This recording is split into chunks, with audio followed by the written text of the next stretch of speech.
नमस्कार विद्यार्थियों, आज की ऑनलाइन कक्षा में आपका स्वागत है। आज हम जिस विषय पर बातचीत करने जा रहे हैं उसका शीर्षक है संचार माध्यम लेखन। यह आपके स्नातक द्वितीय वर्ष के पेपर 2 में जो प्रयोजनमूलक हिंदी है उसके तहत एक इकाई है। आज हम संचार माध्यमों में लेखन इसी विषय पर बातचीत करेंगे और ये जानेंगे कि संचार माध्यम का स्वरूप क्या होता है। विद्यार्थियों, संचार माध्यम के स्वरूप को जानने से पहले हमें उसका अर्थ और उसकी परिभाषा ज्ञात होनी आवश्यक है। संचार माध्यम की परिभाषा को हम समझें तो वो इस प्रकार से है। जब दो या दो से अधिक व्यक्ति आपस में कुछ सार्थक चिन्हों, संकेतों या प्रतीकों के माध्यम से विचारों या भावनाओं का आदान प्रदान करते हैं तो उसे संचार कहते हैं। संचार के लिए दो व्यक्तियों का होना आवश्यक है और एक उसमें संप्रेषण करता और दूसरा उसका ग्रहण करने वाला, संकेतों को ग्रहण करने वाला होता है। और सार्थक चिन्ह होने चाहिए। संचार के कई माध्यम हैं, उनमें से सार्थक चिन्हों, संकेतों और प्रतीकों के माध्यम से विचारों या भावनाओं को समझा जाता है और समझाया जाता है, संप्रेषित किया जाता है। ये चिन्ह, संकेत भाषा के होते हैं, दृश्य के होते हैं। शारीरिक चिन्ह या शारीरिक संकेतों के माध्यम से भी बात संप्रेषित की जाती है। एक विद्वान लुईस ए एलन के अनुसार संचार माध्यम को इस प्रकार से परिभाषित किया गया है। संचार उन सभी क्रियाओं का योग है जिनके द्वारा एक व्यक्ति दूसरे के साथ समझदारी स्थापित करता है। संचार अर्थों का एक पुल है। संचार में कहने, सुनने, समझने की एक व्यवस्थित तथा नियमित प्रक्रिया शामिल है।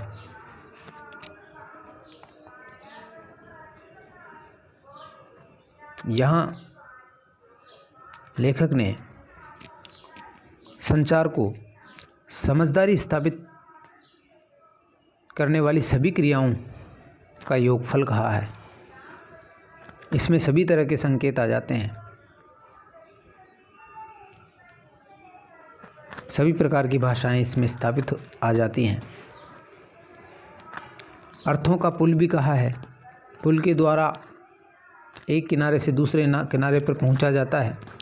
उसी तरह से संवाद के माध्यम से एक व्यक्ति के हृदय या मन या माइंड की जो विचार हैं, अभिव्यक्ति है, वो दूसरा व्यक्ति समझता है और इसी प्रकार अपनी भावनाएं या विचार उनको दूसरे व्यक्ति तक पहुंचाता है। तो ये जो संप्रेषण होता है, ये संप्रेषण कम्युनिकेशन या संचार कहलाता है।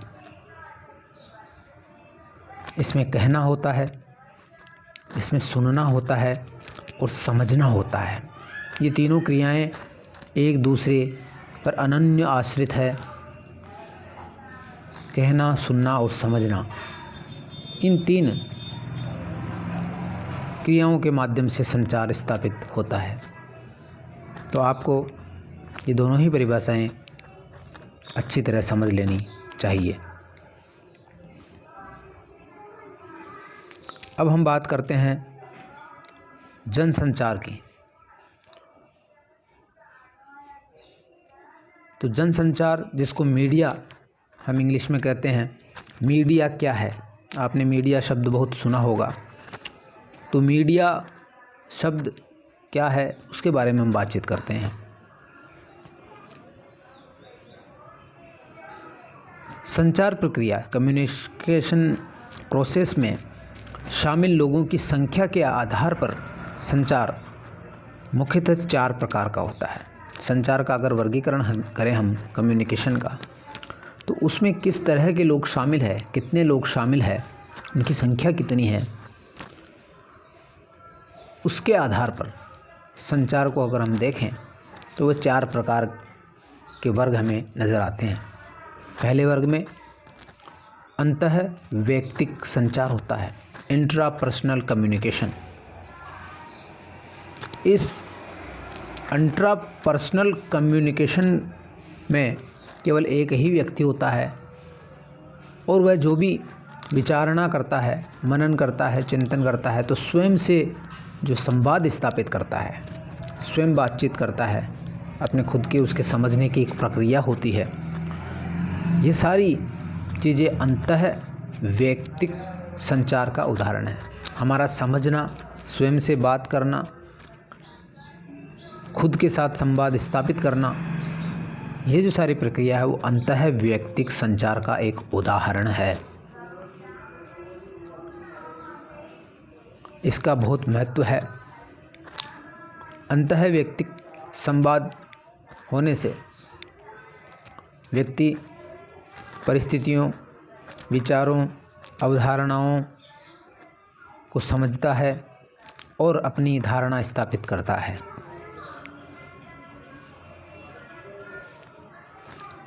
अंतः वैयक्तिक संवाद एक महत्वपूर्ण प्रक्रिया होती है। अंतर्वैयक्तिक संवाद, दूसरा जो वर्ग है संचार का, वो है अंतर्वैयक्तिक संचार। अंतर्वैयक्तिक क्योंकि यहाँ व्यक्ति आ गया है और अंतर यानी एक दूसरे के मध्य, तो यहाँ 2 व्यक्तियों का होना आवश्यक है। 2 व्यक्ति जब बातचीत करते हैं, अपने विचार, अपने अनुभव, अपनी सोच का संप्रेषण परस्पर अंतरंग वार्ता के अंतर्गत करते हैं, तो वह अंतर्वैयक्तिक संचार कहलाता है। 2 व्यक्तियों के मध्य होने वाला संचार अंतर्वैयक्तिक संचार कहलाता है। इसी तरह से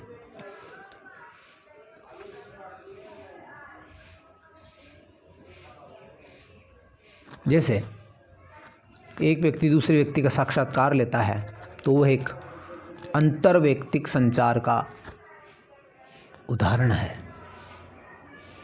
इसी तरह समूह संचार, जिसको ग्रुप कम्युनिकेशन कहते हैं,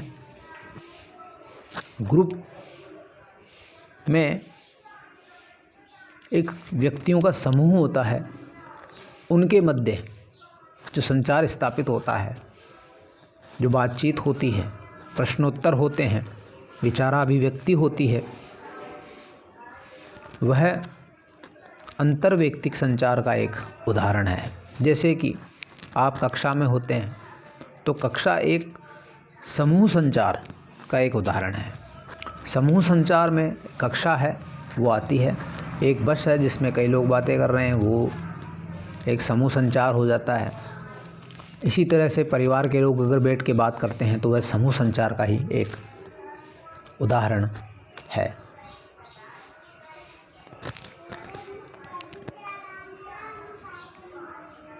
इसमें सूचनाओं का ढंग, समझने की प्रक्रिया, समझने के स्तर अलग अलग हो सकते हैं, क्योंकि हर व्यक्ति की स्थिति के अनुसार संदेश का संप्रेषण अलग अलग ढंग से होता है।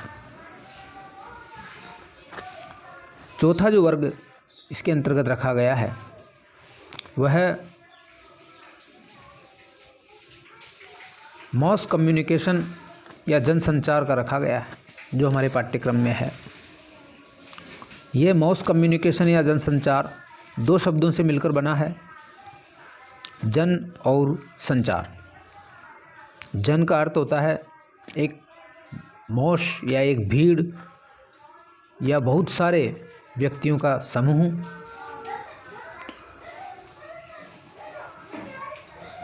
यह हम कह सकते हैं कि जो ग्रुप कम्युनिकेशन हमने पढ़ा था, समूह संचार, उसी का थोड़ा विस्तृत रूप है।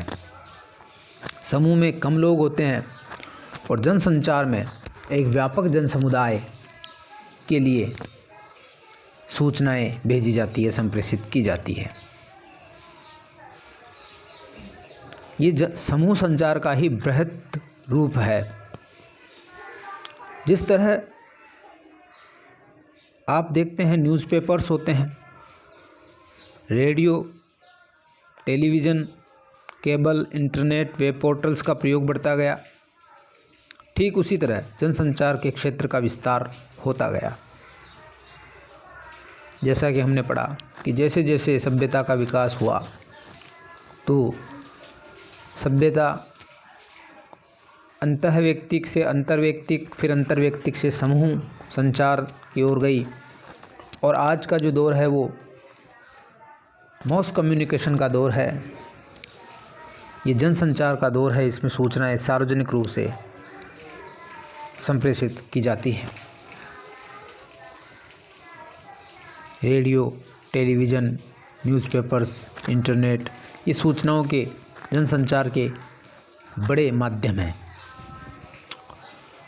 जनसंचार को अंग्रेजी भाषा में मॉस कम्युनिकेशन कहते हैं, जिसका अभिप्राय बिखरी हुई जनता तक संचार माध्यमों की मदद से सूचना को पहुंचाना है। जो बिखरी हुई जनता है, बिखरी हुई जनता का मतलब जो स्थान अलग अलग स्थानों पर रहती है,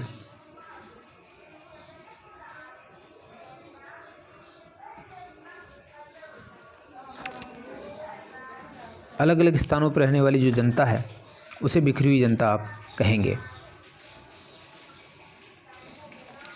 और इस जनता तक समाचार पत्र, television, radio, cinema, cable, internet, web portals, इन अत्याधुनिक माध्यमों से सूचनाओं को पहुंचाया जाता है। सूचनाओं के अनेक रूप होते हैं, उनको वहां तक पहुंचाया जाता है।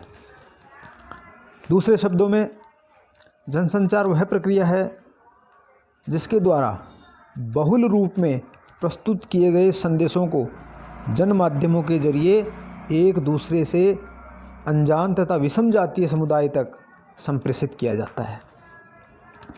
इसमें जो सूचना तैयार करने वाला व्यक्ति होता है वह व्यक्तिगत रूप से लोगों को नहीं जानता, जन को नहीं जानता। वह व्यक्तियों को जान सकता है, एक समूह को तो वो जान सकता है, लेकिन मॉस कम्युनिकेशन की पहचान नहीं होती है। वह व्यक्तिगत रूप से उनको नहीं जानता है। उनके लिए वह जब सूचना, वह उनके लिए अनजान होता है, और उस जो जन है उसमें विषम जातीय समुदाय होते हैं, अलग अलग संस्कृतियों के लोग उसमें होते हैं।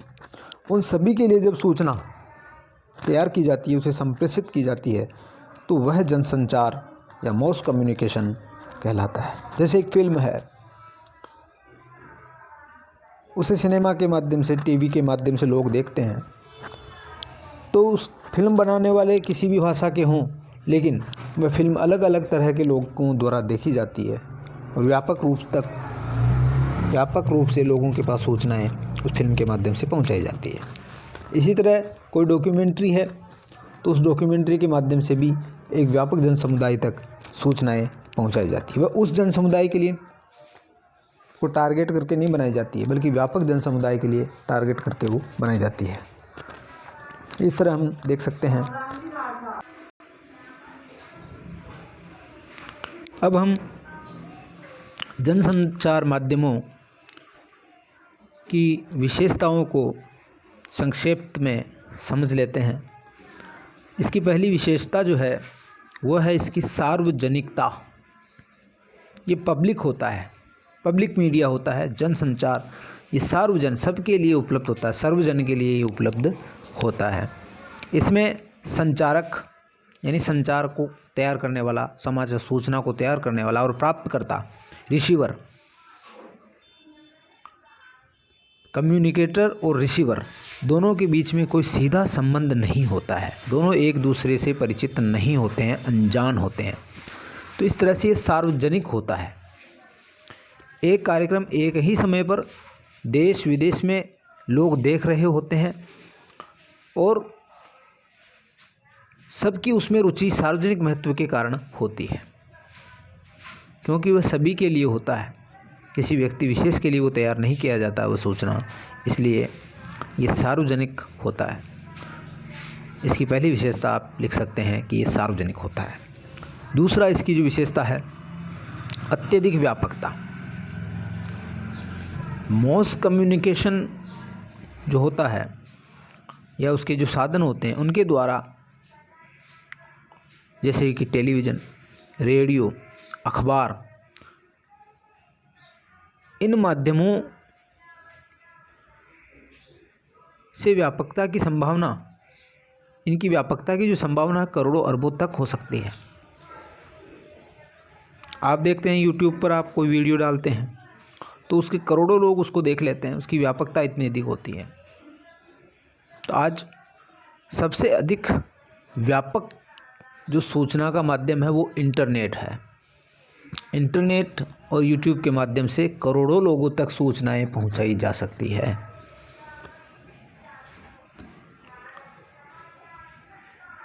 टेलीविज़न चैनल भी अपने इंटरनेट वेबसाइट रखते हैं, उन वेबसाइट के माध्यम से वो कई लोगों तक पहुंच जाते हैं।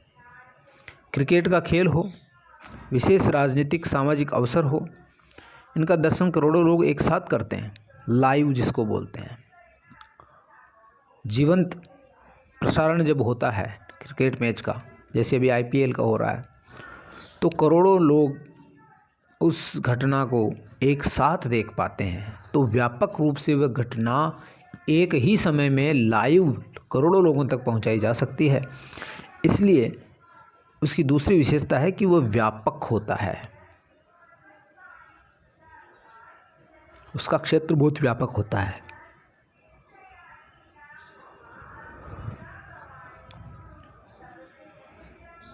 ये उसकी मुख्य विशेषता है। अब हम बात करें कि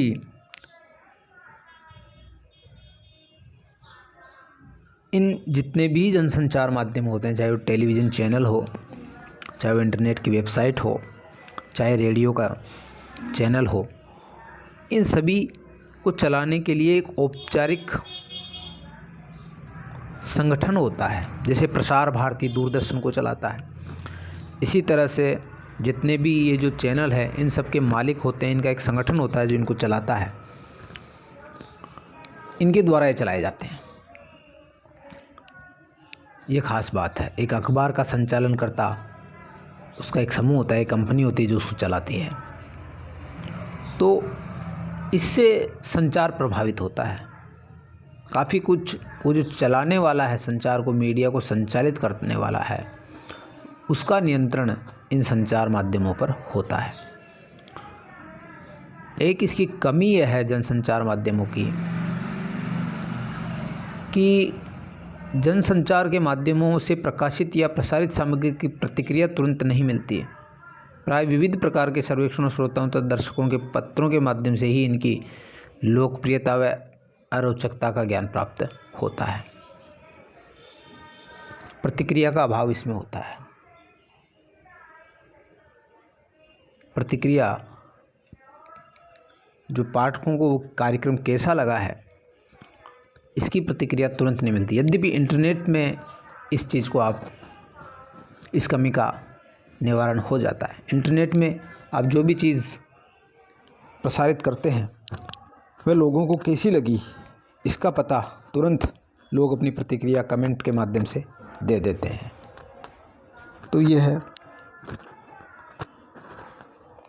ये बात दूरदर्शन, रेडियो और प्रिंट जो होता है, अखबार होता है, उसके लिए तो ये लागू होती है बात कि प्रतिक्रिया का उसमें अभाव होता है। जैसे अखबार में कोई खबर छपती है, उस खबर की प्रतिक्रिया पाठक देता है तो पत्र के माध्यम से अपनी सूचना वहाँ तक पहुँचाता है, तो उसमें समय लगता है। तुरंत उस जो भी उसने समाचार छापा उसकी प्रतिक्रिया नहीं मिलती है। लेकिन इंटरनेट पर ये नहीं है। आप एक सोशल मीडिया साइट है, उस पर कोई बात लिखते हैं तो तुरंत लोगों की उसमें सकारात्मक और नकारात्मक टिप्पणियाँ आपके सामने आ जाती है। इसी तरह से यूट्यूब पर या किसी भी चैनल पर जब आप कोई कार्यक्रम देखते हैं तो उसकी तुरंत प्रतिक्रिया आप करते हैं।